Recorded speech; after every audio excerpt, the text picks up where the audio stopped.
Hello, and welcome to Gentle and Clear English.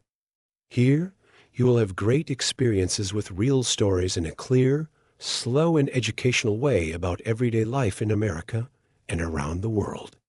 So, enjoy, relax, and learn. Today, we will explore one of the most important economic stories of the modern world. It is the story of the BRICS,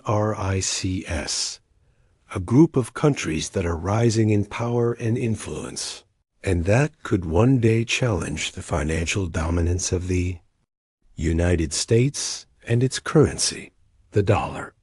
This is not only a story about money.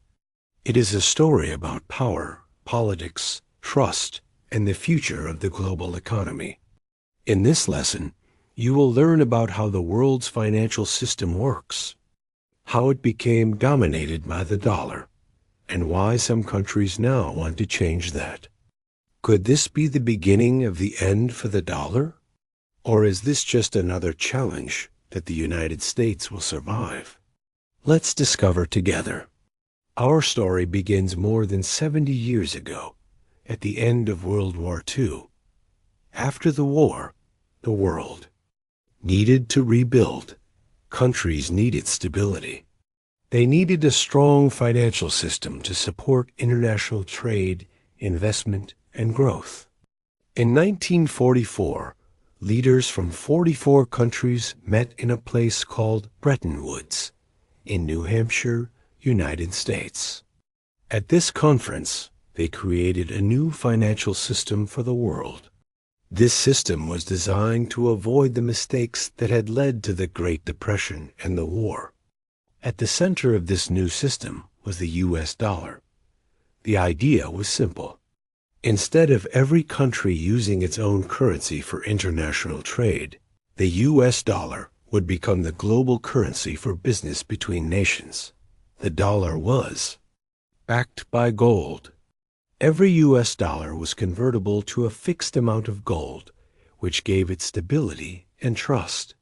Other countries would link their currencies to the dollar. This system made international trade much easier. It reduced risks. It created confidence.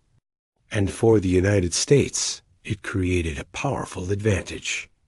Over time, the dollar became not just the world's main currency for trade, but also the world's reserve currency. Central banks around the world started holding dollars as a way to protect their economies. When countries trade oil, gas, wheat, technology, or anything else internationally, they often use dollars. This system became known as the petrodollar system because oil, the most important commodity in the world, is priced and sold in dollars. But the Bretton Woods system did not last forever. In 1971, the U.S. government, under President Richard Nixon, decided to end the direct link between the dollar and gold. This event, known as the Nixon shock, transformed the dollar into a fiat currency, meaning that its value is no longer backed by gold, but by trust in the U.S. government and economy. Even without the gold backing, the dollar remained the world's dominant currency because the United States was the world's largest economy, its most powerful military, and the center of global finance. However, not everyone was happy with this system. Many countries felt that the United States had too much power.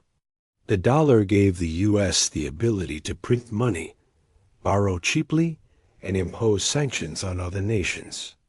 If a country made the U.S. government angry, the U.S. could block that country from using dollars, freeze its assets, and disconnect it from the global financial system.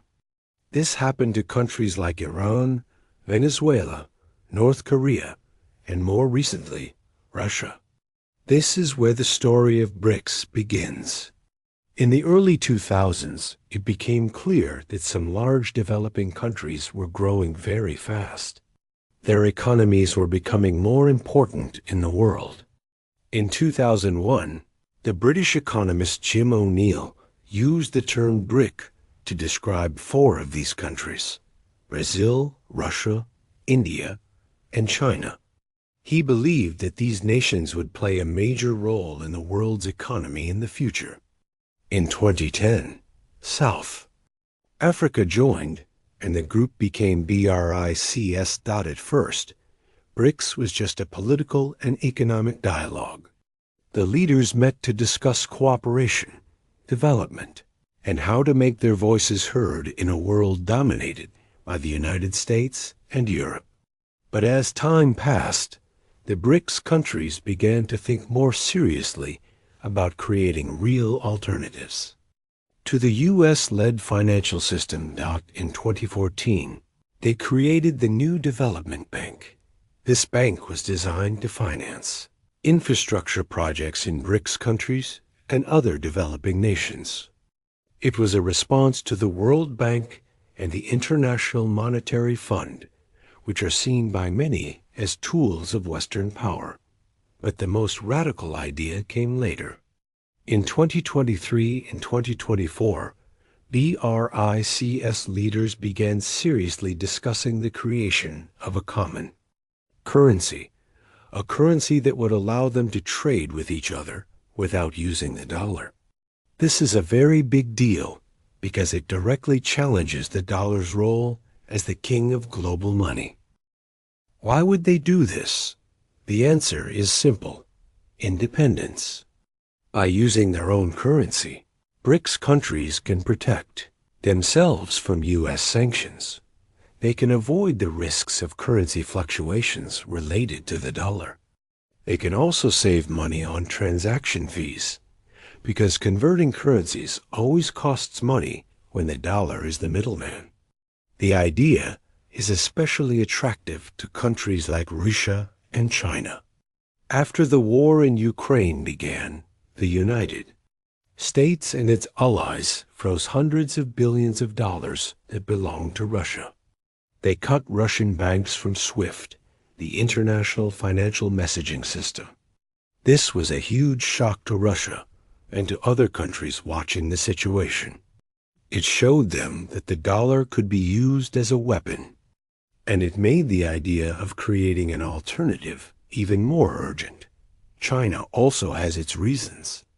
As the second largest economy in the world, China does a huge amount of trade, but most of it is still done in dollars. This gives the U.S. a kind of invisible control over Chinese money. China has been working for years to internationalize its currency, the yuan, but it is not easy. People and companies around the world still trust the dollar more. India, Brazil, and South Africa also have their motivations. They want more influence in the global economy. They want to escape the dominance of the dollar and the political power that comes with it. They also want to trade more easily with each other, without always using dollars. But creating a new currency is very complicated. It is not just about printing money or creating a digital coin. A currency needs to be stable. It needs to be trusted. People must believe that the currency will hold its value over time. This requires strong financial institutions, legal systems, and political stability. And here is where BRICS faces a big problem. The BRICS countries are very different from each other. China is a communist one-party state. India is a democracy with over 1.4 billion people. Russia has an authoritarian system. Brazil and South Africa are democracies but face political and economic challenges. Their economies are also very different. China is an industrial giant. Russia depends heavily on oil and gas. Brazil is a major agricultural power.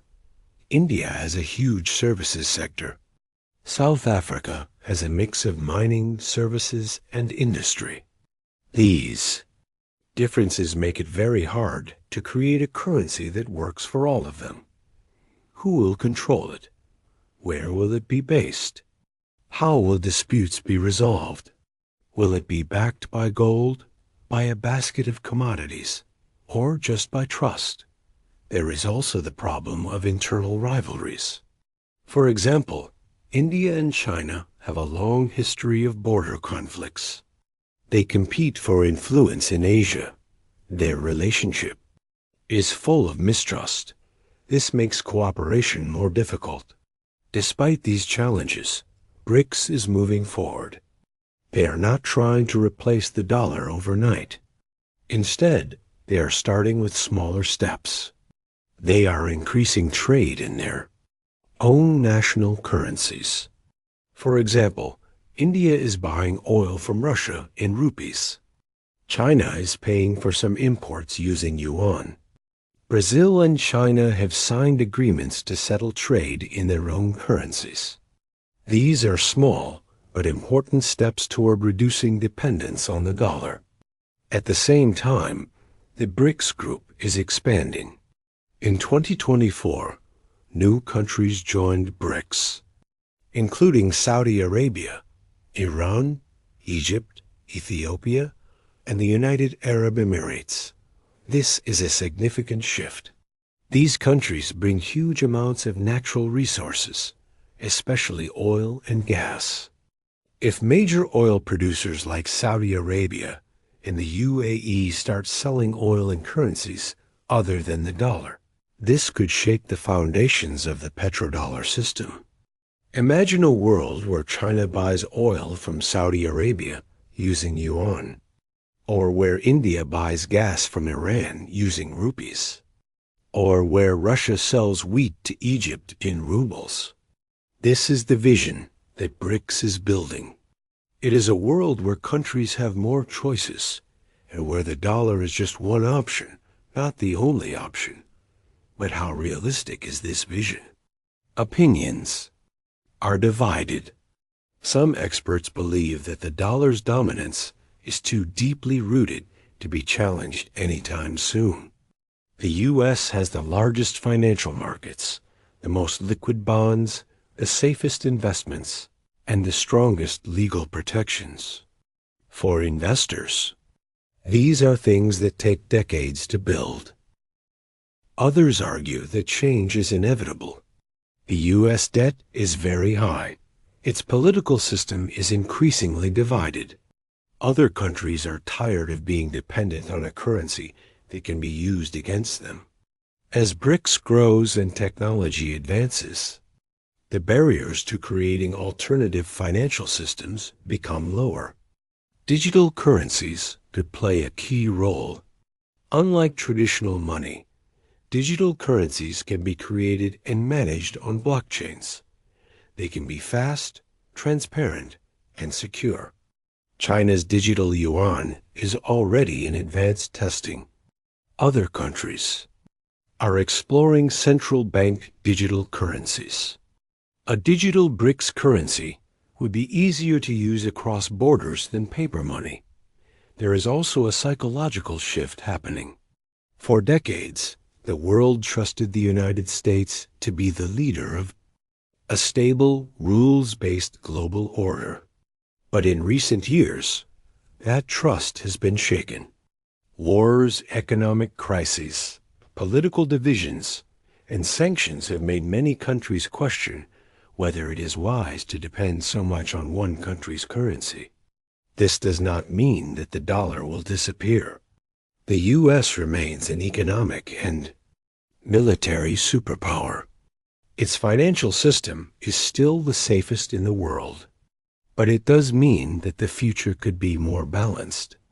Instead of one global currency, we might see multiple strong currencies: the dollar, the euro, the yuan, and perhaps a BRICS currency sharing the stage.